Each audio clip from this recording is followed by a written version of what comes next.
First of all, the landing gear not deploying, what are the possibilities surrounding that? It would be extremely unusual not to be able to use the alternative emergency system for lowering the landing gear. It doesn't require any systems to be operable. You simply unlock it and it falls down with gravity. Whilst a bird strike might have caused an initial problem, I can't see how it could have affected the undercarriage. There's talk about a bird strike, which there are also reports, all unconfirmed, of course, that the control tower had warned of a massive bird strike. Could that have impacted both the engines and the landing gear? It could have impacted the engine, but I can't see how it could have affected the landing gear. I mean, basically, these aircraft will be able to fly perfectly happily on one engine. So the video footage that shows a puff of smoke coming out of the aircraft engine whilst it's overhead could well be a bird strike. But if that engine failed altogether, it shouldn't present a major problem. This is the sort of thing you practice in the simulator all the time, or at least you should do. So I can't see that that is anything other than a contributing factor. And Terry, while we're speaking, we do now have a live shot. It's just gone 7 p.m. in Muan in South Korea, of the wreckage of that plane. The flight data recorder has been recovered. The voice recorder hasn't, but that is often the key, isn't it? Both of those to piece together what exactly happened. What details can be gleaned from those? Well, the flight data recorder will show what aircraft systems were operating, what the crew did, what they selected.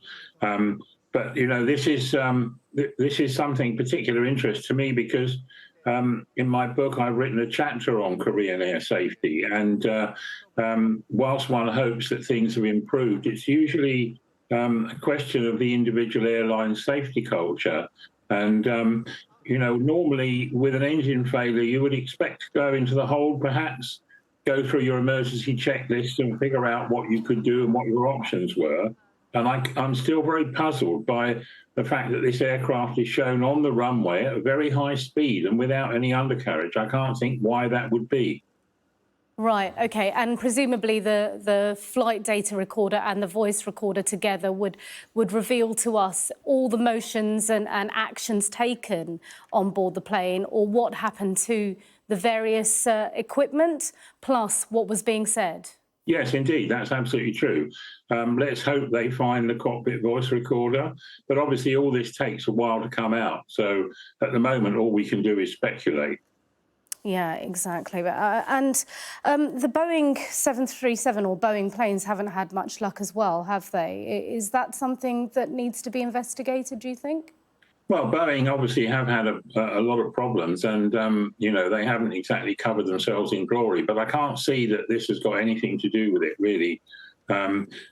This looks to me like an event that created problems for the crew that, for whatever reason, they were unable to deal with. And of course, there's then the question of the airport construction. You would not normally have a heavy-duty concrete wall in the overrun area of a runway for precisely this reason. Yeah, that's actually struck me this morning, and I wondered why there would be a concrete wall as well. Presumably, usually around airports, you don't have something like that.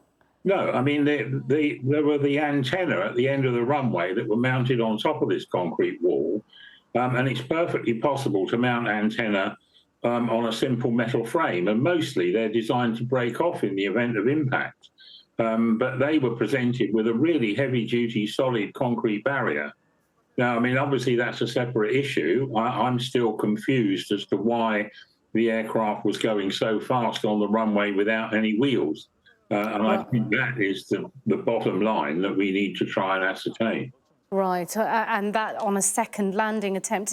Very want to squeeze this in as well, that the Sky correspondent in the region, referencing Yonhap news agency, says that a passenger separately travelled on the same plane, apparently, according to this passenger, and said that the engine shut down a number of times when they were on board.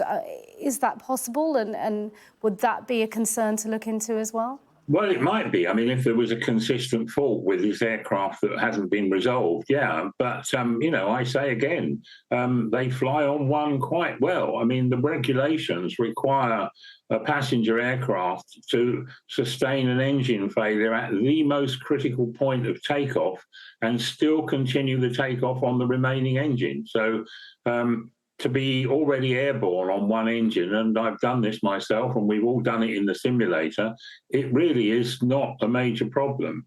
The problem tends to occur if the crew has lots of other problems and they become overloaded.